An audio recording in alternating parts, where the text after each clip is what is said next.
আসসালামু আলাইকুম সুপ্রিয় দর্শক, আমন্ত্রণ জানাচ্ছি আজকের রেসিপি দেখার জন্য।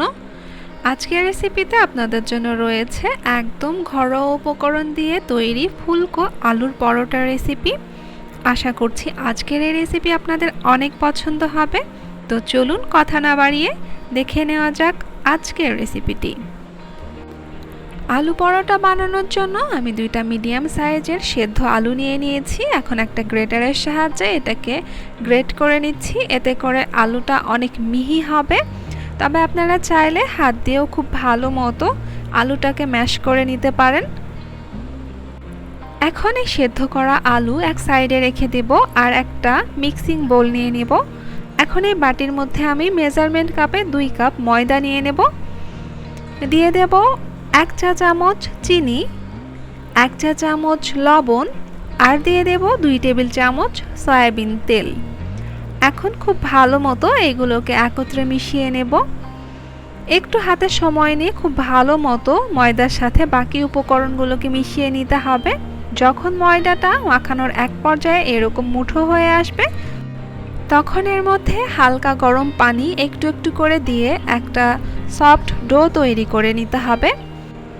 হালকা গরম পানি ব্যবহার করলে পরোটা বানানোর পরেও এটা ঠান্ডা হয়ে গেলেও বেশ নরম থাকবে, শক্ত হয়ে যাবে না। এই ডোটা তৈরি করতে আমার 2/2 কাপ পানি লেগেছে। তবে আপনারা পরিমাণ বুঝে পানি ব্যবহার করবেন ডোটা তৈরি করার সময়, যাতে ডোটা না শক্ত হয়ে যায় না খুব বেশি নরম হয়ে যায়। এখন আলুর পুরটাকে রান্না করে নেব। এর জন্য চুলায় একটা পাত্রে আমি 1 টেবিল চামচ সয়াবিন তেল দিয়ে দিলাম 2 টেবিল চামচ পেঁয়াজ কুচি, 1 টেবিল চামচ রসুন কুচি, 1 চা চামচ কাঁচামরিচ কুচি, 1 চা চামচ জিরা।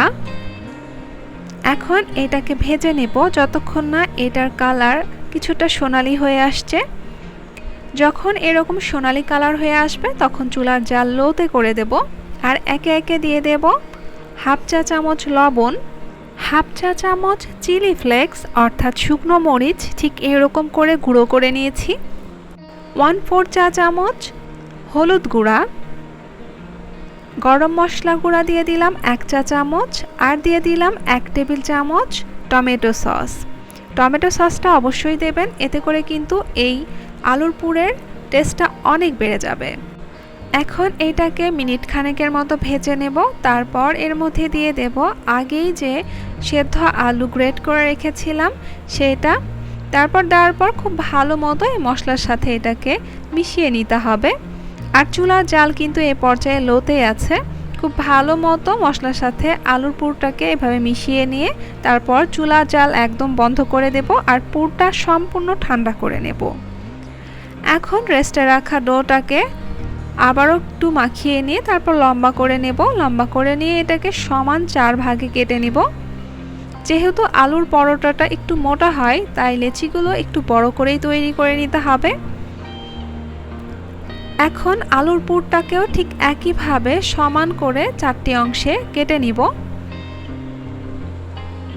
আর সমান ভাগে ভাগ করে নেওয়ার পর এটাকে গোল করে শেপ দিয়ে দেব, একদম লেচির মতো যেরকম শেপ দেই সেরকম করে। এখন এক টুকরো ময়দা নিয়ে এটাকে এভাবে চারিদিক থেকে ঘুরিয়ে গোল শেপ দিয়ে দিলাম। তারপর এটাকে এরকম পিঁড়িতে রেখে হাত দিয়ে চ্যাপটা করে দিচ্ছি। আর মাঝখানটা আমি একটু মোটা রাখছি আর চারি সাইডটা এরকম করে একটু ছড়িয়ে নিতে হবে। তারপর এটাকে হাতের তালুর ওপরে নিয়ে আলুর পুরটা এর মধ্যে দিয়ে তারপর এর চারি সাইড টেনে ঠিক এইভাবে জয়েন্ট করে দিতে হবে। তারপর ঘুরিয়ে ঘুরিয়ে এর নিচের অংশটাকে ঠিক এইভাবে সমান করে নিতে হবে এবং একটা লেচি শেপ দিয়ে দিতে হবে। আর এইভাবে সবগুলো তৈরি করা হয়ে গেলে তারপর পরোটাগুলো বানিয়ে নিতে হবে। এর জন্য আমি পিঁড়িতে একটু শুকনো ময়দা ছড়িয়ে নিলাম। তারপর একটা লেচি নিয়ে একটু হাত দিয়ে চাপটা করে দিয়ে তারপর এরকম ঘুরিয়ে ঘুরিয়ে এটাকে রুটির শেপ দিয়ে দিচ্ছি। আর খুব বেশি প্রেস করে কিন্তু রুটিটা বেলা যাবে না, একদম হালকা হাতে একটু ঘুরিয়ে ঘুরিয়ে এরকম পুরুত্বের করে পরোটাগুলো বেলে নিতে হবে। এখন পরোটা ভেজে নেব।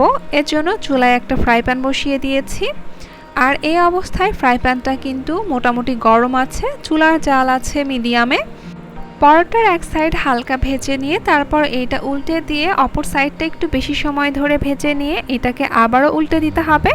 তারপর এটাতে এরকম করে তেল ব্রাশ করে নিতে হবে। তেল ব্রাশ করে নিলে দেখবেন পরোটাটা আপনা আপনি এরকম একদম ফুলে উঠবে। তারপর এটাকে উল্টে দিয়ে এর অপর সাইডে আবারও তেল ব্রাশ করে নিতে হবে। এইভাবে একটু উল্টে পাল্টে পরোটাকে ভেজে নিয়ে তুলে নিতে হবে। আর এইভাবে পরোটাগুলো বানালে সবগুলো পরোটাই কিন্তু এরকমই ফুলকো হবে। আপনাদের সুবিধার্থে আমি আরও একটা পরোটা ভেজে দেখাচ্ছি। ফ্রাই প্যানে পরোটাটা দেওয়ার পরে একটু সময় অপেক্ষা করে তারপর এটাকে উল্টে দেবেন এবং অপর সাইডটা একটু বেশি সময় ধরে ভেজে নিয়ে এটাকে আবারও উল্টে দেবেন। উল্টে দেওয়ার পর এর উপরে তেল ব্রাশ করে নিলেই দেখবেন এরকম পরোটাটা ফুলে উঠেছে। তখন এটাকে আবারও উল্টে দিয়ে এর অপর সাইডে তেল মাখিয়ে নিয়ে এটাকে ঠিক এইভাবে একটু চেপে চেপে চারি সাইড ভেজে নিতে হবে। তাহলেই তৈরি হয়ে যাবে আলু পুরে ভরা ফুলকো আলুর এই পরোটা। আজকের রেসিপিটা আপনাদের কেমন লাগলো সেটা আমাকে আপনারা কমেন্টে জানাবেন। পরবর্তীতে এরকম নতুন নতুন রেসিপিস পেতে চ্যানেলটি সাবস্ক্রাইব করে রাখবেন। আজকের মতো এখানেই শেষ করছি। আল্লাহ হাফেজ।